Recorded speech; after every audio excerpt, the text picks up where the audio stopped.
dentro y fuera. Germán S. Había una vez un hombre llamado Frederick, se dedicaba a tareas intelectuales y poseía una amplia extensión de conocimientos. Sin embargo, no todos los conocimientos significaban lo mismo para él, ni apreciaba cualquier actividad intelectual. Tenía preferencia por un cierto tipo de pensamiento, desdeñando y detestando los otros. Sentía un profundo amor y respeto por la lógica, ese método admirable, y, en general, por lo que él llamaba ciencia.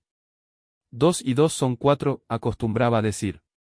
Esto es lo que creo, y el hombre debe construir su pensamiento sobre la base de esta verdad. No ignoraba, sin duda, que existían otras clases de pensamiento y cultura, pero no los consideraba como ciencia, y tenía una pobre opinión de ellos. Aunque librepensador, no era intolerante con la religión. La religión estaba fundada en un tácito acuerdo entre científicos. Durante varios siglos su ciencia había abarcado casi todo lo que existía sobre la Tierra y era digno de conocerse, con una sola excepción, el alma humana. Con el transcurso del tiempo, se convirtió en costumbre abandonar esta materia a la religión, y permitir sus especulaciones sobre el alma, aunque sin considerarla seriamente. Según esto, Frederick era también tolerante en lo referente a la religión, no obstante, todo lo que significaba superstición le era profundamente odioso y repugnante. Pueblos lejanos, incultos y retrasados podían recurrir a ella, en la remota antigüedad podía admitirse el pensamiento místico o mágico, pero con el nacimiento de la ciencia y de la lógica esas anticuadas y dudosas herramientas carecían de sentido. Eso es lo que decía y lo que pensaba. Cuando algún vestigio de superstición aparecía ante él, se encolerizaba y sentía como si hubiese sido atacado por algo hostil. No obstante, lo que más le irritaba era hallar tales vestigios entre hombres de su propia clase, educados y versados en los principios del pensamiento científico. Y nada le era tan doloroso e intolerable como el concepto escandaloso, que había oído recientemente formulado y discutido incluso por hombres de gran cultura, la idea absurda de que el pensamiento científico no era posiblemente un hecho supremo, independiente del tiempo, eterno, preordenado e inexpugnable, sino solo uno de tantos, una transitoria manera de pensar, no impenetrable al cambio y a la decadencia. Esa creencia irreverente, destructiva y venenosa se extendía, ni el propio Frederick era capaz de negarlo, había surgido al azar como resultado de la angustia originada en todo el mundo por la guerra, la revolución, y el hambre, a la manera de un aviso, como espiritual escritura de una blanca mano sobre un blanco muro. Mientras más sufría Frederick por la existencia de esa idea y por lo profundamente que lograba afligirle, más apasionadamente la atacaba, tanto a ella como a aquellos a quienes sospechaba sus secretos defensores. Hasta entonces solo muy pocas personas verdaderamente cultivadas habían proclamado abierta y francamente su fe en la nueva doctrina, que parecía destinada, de lograr difusión y fuerza, a destruir todos los valores espirituales sobre la tierra y a provocar el caos. Pero la situación no había llegado a un tal extremo y los dispersos mantenedores eran tan pocos en número que cabía considerarlos como casos singulares y excéntricos, elementos peculiares. Pero una gota del veneno, una emanación de esa idea, podía ser percibida en cualquier momento.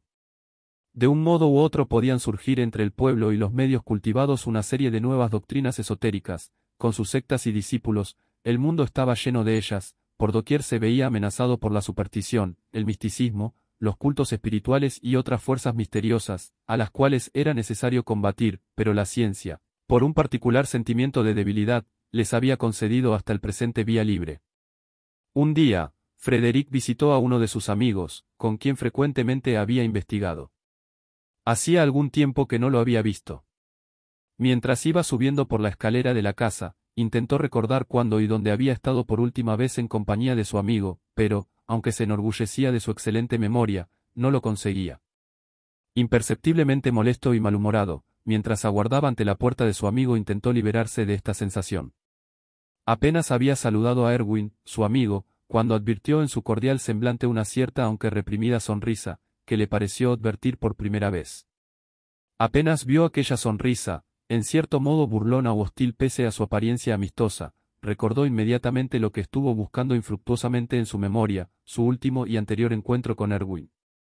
Recordó que se habían separado sin haber discutido, desde luego, pero con una sensación de discordia interna y disgusto, porque Erwin había prestado entonces muy escaso apoyo a sus ataques contra los dominios de la superstición. Era extraño.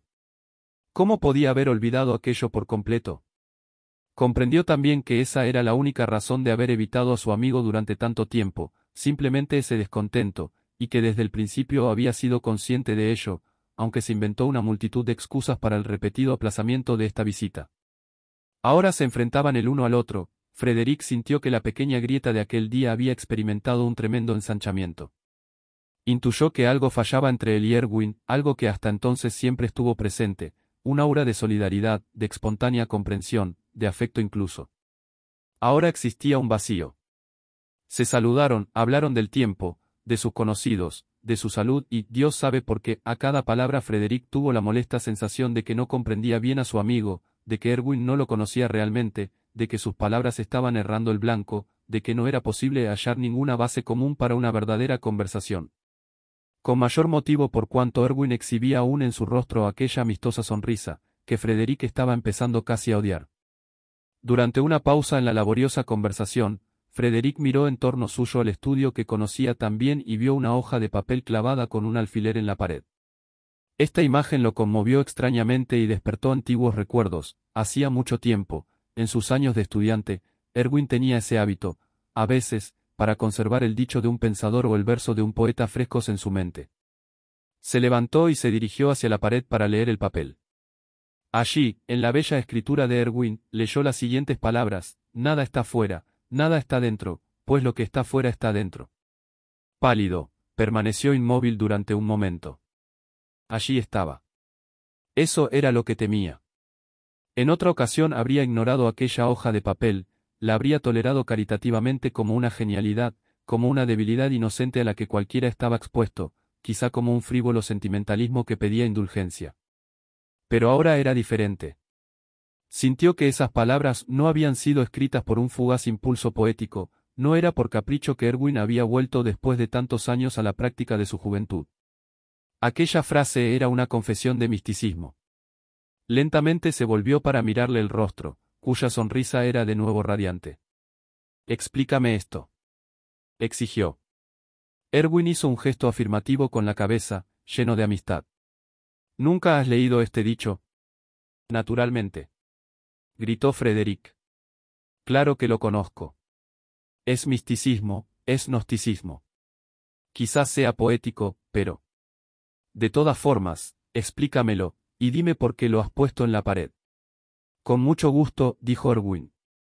«El dicho es una primera introducción a una epistemología que he estado investigando últimamente, y que me ha proporcionado ya muchas satisfacciones». Frederick reprimió su arrebato. Preguntó. «¿Una nueva epistemología? ¿Qué es? ¿Cómo se llama?» «Oh», contestó Erwin, «únicamente es nueva para mí. Es ya muy antigua y venerable. Se llama magia». La palabra había sido pronunciada. Asombrado y sobrecogido por tan cándida confesión, Frederick comprendió con un estremecimiento que se hallaba enfrentado cara a cara con el archienemigo en la persona de Erwin. No sabía si estaba más cerca de la rabia o de las lágrimas, lo poseía un amargo sentimiento de irreparable pérdida. Durante una larga pausa permaneció callado. Luego, con pretendida decisión en la voz, atacó.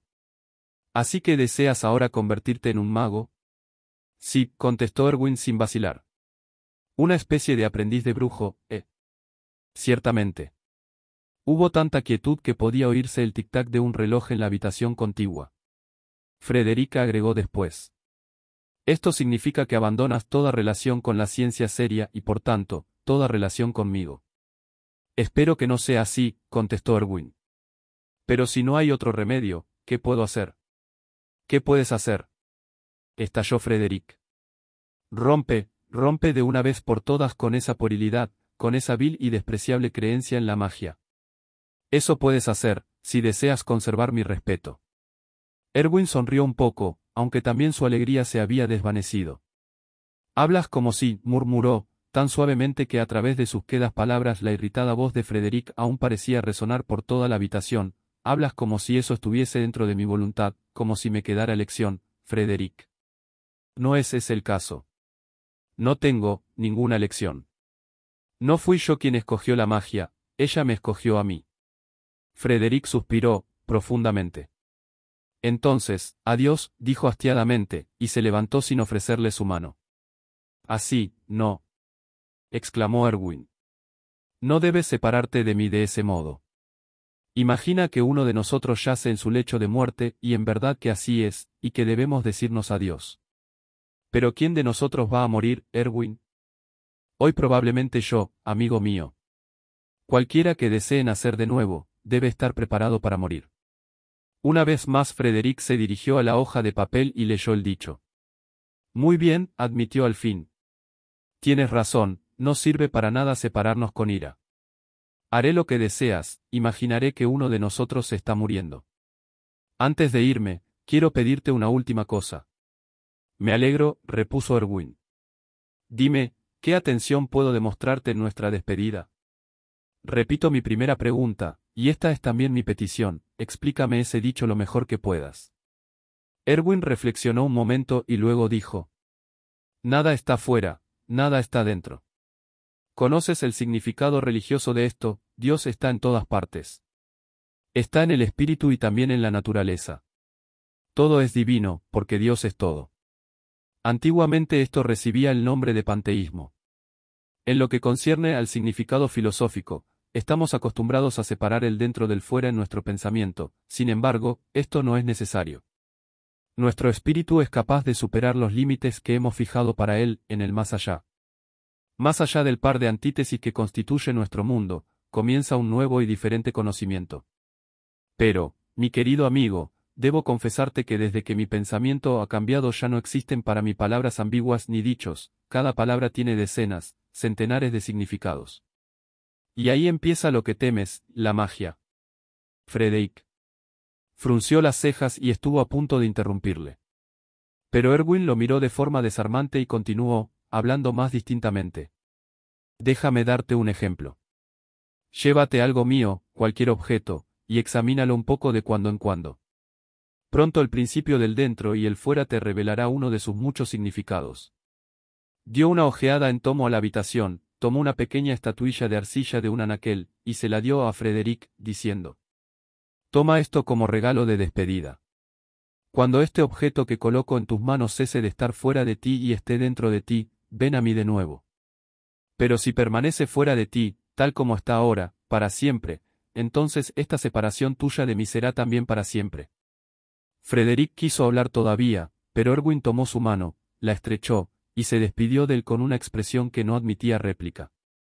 Frederick se retiró, descendió la escalera, que largo le pareció el tiempo desde que la había subido, se dirigió a través de las calles a su casa, perplejo y angustiado, con la pequeña figura de barro en la mano. Se detuvo frente a su morada, apretó fieramente el puño sobre la estatuilla durante un momento, y sintió un irresistible impulso de romper el ridículo objeto contra el suelo. Nunca se había sentido tan agitado, tan movido por emociones antagónicas. Buscó un lugar para el obsequio de su amigo, y puso la figura en la parte superior de un estante de su librería. Por el momento la dejó allí. Ocasionalmente, según fueron pasando los días, la miró, meditando sobre ella y sus orígenes, considerando el significado que tan disparatado objeto iba a tener para él. Se trataba de una pequeña figura que representaba un hombre, o un dios, o un ídolo, con dos rostros, como el dios romano Jano, modelada más bien toscamente en arcilla y cubierta con un barniz tostado y algo cuarteado. La pequeña imagen tenía un aspecto grosero e insignificante, no era desde luego una obra griega o romana, probablemente se trataba del trabajo de alguna raza inferior y primitiva de África o de los mares del sur. Los dos rostros, que eran exactamente iguales, mostraban una sonrisa apática, indolente y débilmente burlona, el pequeño gnomo prodigaba su estúpida sonrisa de modo en especial desagradable. Frederick no pudo acostumbrarse a la figura. Le resultaba totalmente inestética y ofensiva, se interponía en su camino, lo turbaba. Ya al día siguiente la tomó para dejarla sobre la estufa, y pocos días después la trasladó a un aparador. Pero una y otra vez aparecía en el campo de su visión, como si le estuviese imponiendo su presencia, se reía de él fría y estúpidamente, se daba tono, exigía atención. Tras unas cuantas semanas la puso en la antecámara, entre las fotografías de Italia y los recuerdos triviales que jamás miraba nadie. Ahora, al menos, solo veía al ídolo al entrar o al salir, pasaba junto a él rápidamente, sin prestarle atención. Pero, también allí el objeto lo fastidiaba, aunque no quiso admitirlo. Con aquel juguete, con aquella monstruosidad de dos caras, la vejación y el tormento habían entrado en su vida. Un día, meses más tarde, regresó de un corto viaje. Emprendía ahora tales excursiones de cuando en cuando, como si algo lo empujase secretamente. Entró en su casa, atravesó la antecámara, fue saludado por la criada, y leyó las cartas que lo aguardaban. Pero seguía intranquilo, como si hubiera olvidado algo importante, ningún libro lo tentaba, ningún sillón era cómodo. Empezó a torturar su mente. ¿Cuál era la causa? ¿Había descuidado algo importante? ¿Comido algo que pudiese trastornarlo? Al reflexionar, descubrió que esta sensación de inquietud había aparecido al entrar en el apartamento. Volvió a la antecámara e involuntariamente su primera mirada buscó la figura de arcilla. Un extraño terror se apoderó de él al no ver al ídolo. Había desaparecido. No estaba. Se había marchado caminando con sus pequeñas piernas de barro. Había volado. Desapareció por artes mágicas. Frederick recobró la calma y sonrió ante su nerviosismo. Luego empezó a buscar tranquilamente por toda la habitación. Al no encontrar nada, llamó a la criada. Parecía turbada, y admitió enseguida que se le había caído el objeto mientras limpiaba. ¿Dónde está? Ya no estaba en ninguna parte. Tan sólido como aparentaba ser el pequeño objeto, ella lo tuvo a menudo en sus manos. Sin embargo, se había roto en 1000 pedazos. Llevó los fragmentos a un taller, donde simplemente se rieron de ella. Luego los había tirado. Frederick despidió a la criada. Sonrió. Se sentía contento. Qué poco le importaba el ídolo. La abominación había desaparecido, ahora tendría paz. ¿Por qué no habría deshecho el objeto a golpes desde el primer día? ¿Cómo había sufrido todo aquel tiempo? ¿De qué forma indolente, extraña, astuta, perversa, diabólica le había sonreído el ídolo? Ahora que había desaparecido, podía admitir la verdad, había temido verdadera y sinceramente a aquel dios de barro. No era emblema y símbolo de todo cuanto le era repugnante e intolerable, de todo cuanto reconoció siempre como pernicioso, hostil y digno de supresión. Un estandarte de todas las supersticiones, de todas las tinieblas, de toda coerción de la conciencia y el espíritu. No representaba la horrible fuerza que se siente a veces bramando en las entrañas de la tierra, ese lejano terremoto, esa próxima extinción de la cultura, ese naciente caos. No le había robado aquella despreciable figura a su mejor amigo, es más, no robado, sino convertido en enemigo. Ahora el objeto había desaparecido. Desvanecido. Roto en 1000 pedazos. Acabado. Era mucho mejor que si lo hubiera destruido por sí mismo. Eso pensó, o dijo. Y volvió a sus asuntos como antes. Pero la maldición persistió. Justamente cuando había conseguido acostumbrarse más o menos a aquella ridícula figura, precisamente cuando verla en su lugar habitual en la mesa de la antecámara se le había hecho gradualmente familiar y nada importante, era cuando su ausencia empezó a atormentarlo.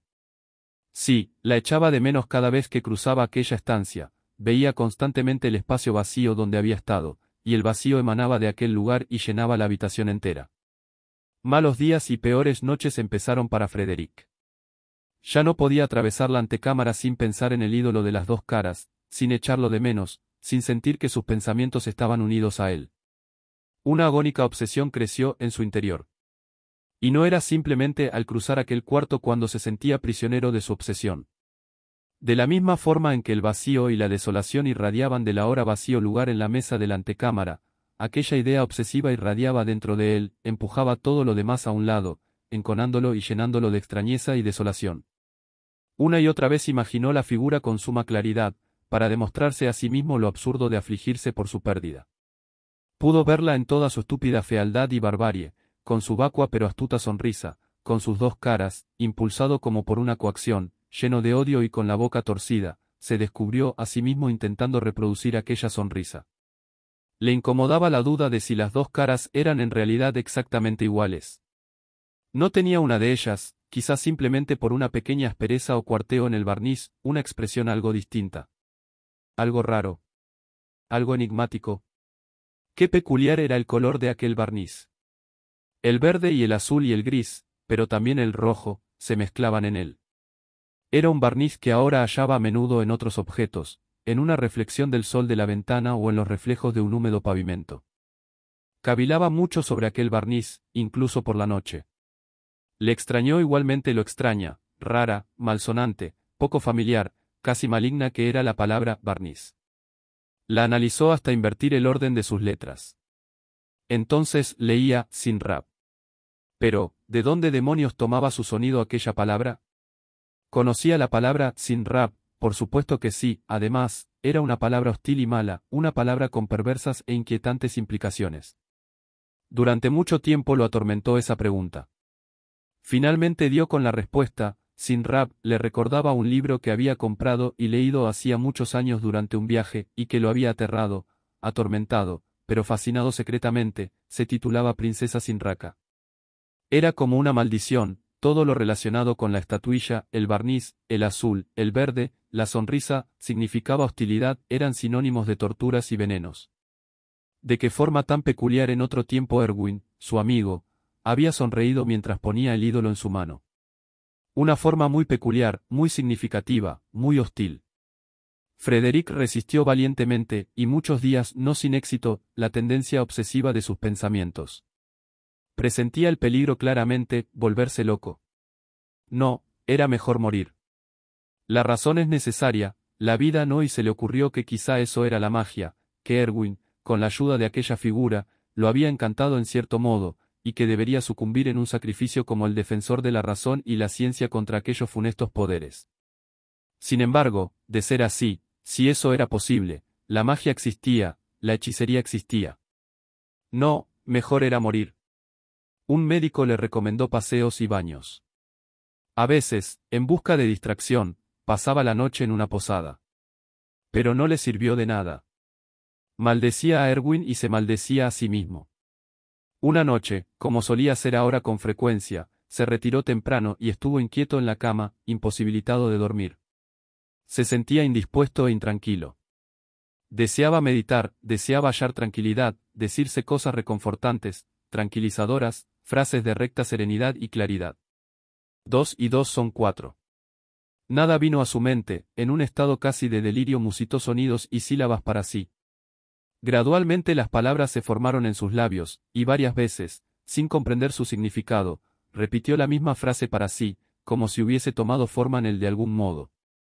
La murmuró una y otra vez, como si absorbiese una droga, como si en ella buscase a tientas su camino hacia el sueño que lo eludía en el estrecho sendero que bordeaba el abismo.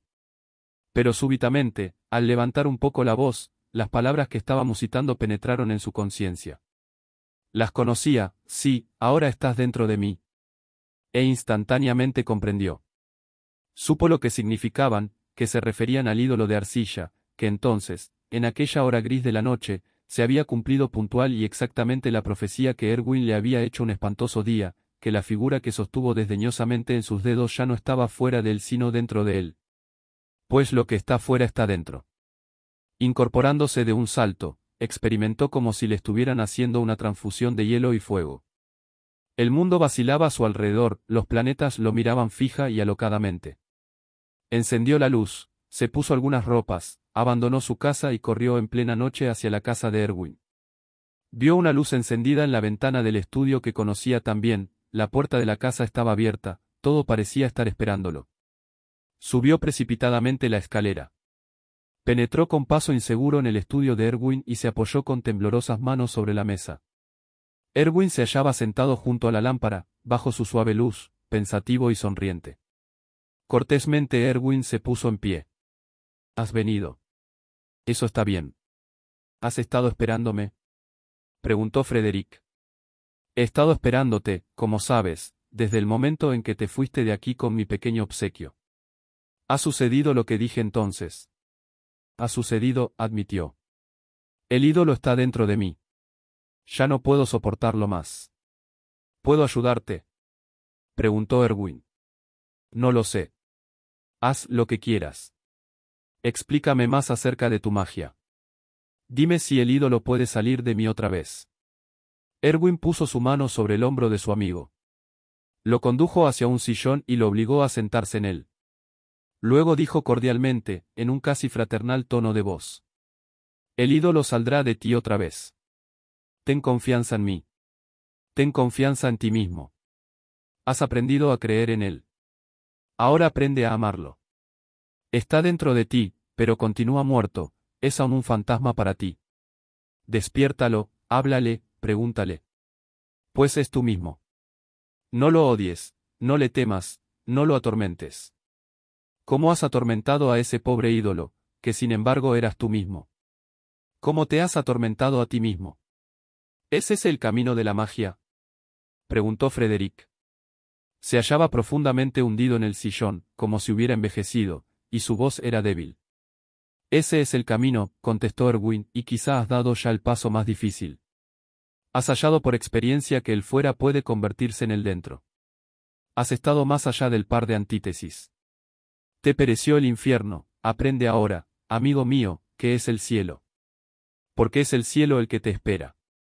Mira, esto es la magia, intercambiar el fuera y el dentro. Pero no por el impulso, ni con la angustia, como tú lo has hecho, sino libremente, voluntariamente. Llama al pasado, llama al futuro, ambos se hallan en ti. Hasta hoy has sido el esclavo del dentro. Aprende a ser su dueño. Eso es la magia. Fin.